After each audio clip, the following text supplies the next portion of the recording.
σύμβολοι, η μνήμη των προγόνων, ο άξονας γύρω από τον οποίο κινείται, ο πολιτισμός μας αιώνες και αιώνες, λάδι το ευλογημένο, λάδι το μεσηνιακό, Λαλακίδα, το εύκολο και δυναμωτικό πρωινό του φθινοπόρου. Φτιάχνεται από αλεύρι, νερό και αλάτι και τηγανίζεται με το πρώτο λάδι της μαυρολιάς που μαζεύεται τον Οκτώβριο.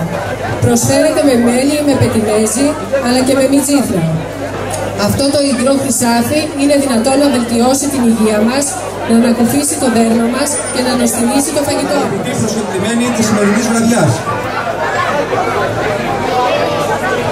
Μία πολύ ωραία συνήθεια του τόπου μας, προσαρμοσμένη στις ανάγκες των ανθρώπων του χωριού μας, που είμαστε κατεξοχήν αγρότες.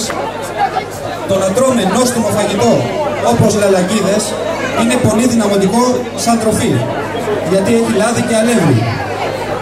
Είναι φθηνό, γιατί χρησιμοποιούνται τοπικά προϊόντα που αυθονούν στην περιοχή. Συν ότι είναι ευκολοπαρασκεύαστα. Είναι, όπως προείπα, μια συνήθεια από τα παλιά χρόνια που οι εποχές ήταν δύσκολες και η διατροφή ακόμα δυσκολότερη. Η λαλακίδα αποτελούσε βασική τροφή επιβίωσης της περιοχής και των κατοίκων. Αυτή την παράδοση την συνεχίζουμε και εμείς σήμερα, που ο Σύλλογος Γυναικών την προβάλλει και θέλει να την καταστήσει ως ταυτότητα καλής διατροφικής συνήθειας για τον Δήμο μας. Συγχαίρω τον Σύλλογο Γυναικών για την διατήρηση των ηθήνων του τόπου μας, καθώς και για την προσφορά των εδεσμάτων φτιαγμένα με αγνό παρθένο ελαιόλαδο.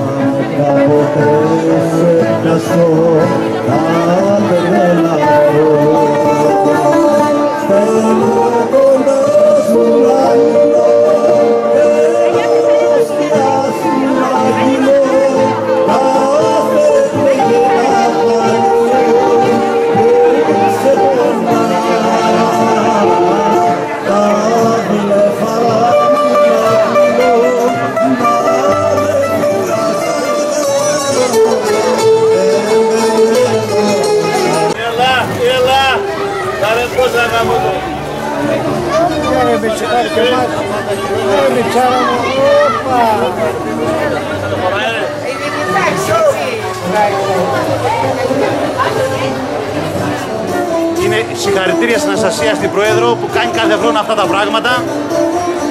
Είναι τιμή μας που μας διασκεδάζει και μας τιμεί αυτά τα πράγματα. Συγχαρητήρια στον Βλαχόπουλο, έχει πολύ κόσμο. Μιτσάρα μου, να είμαστε καλά και τον χρόνο.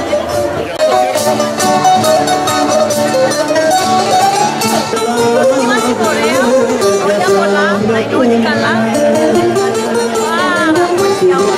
Πολύ ωραία, δεν ξέρω τι θα μιλήσει κάτι. Είμαστε πολύ, να είστε καλά, όλο το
έρθουνε τα ξενάκια σου, να έρθουνε.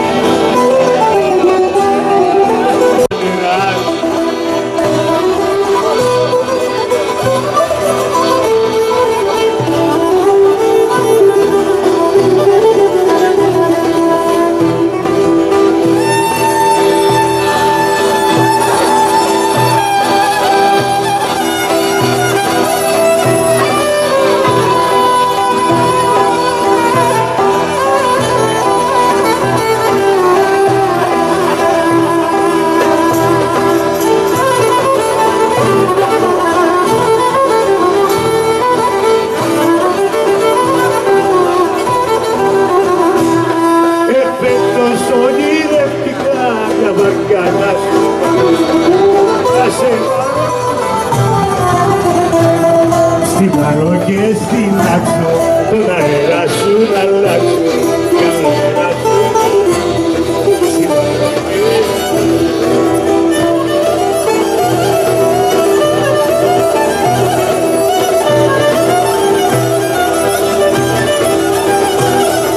Θα πάμε για ψάρεμα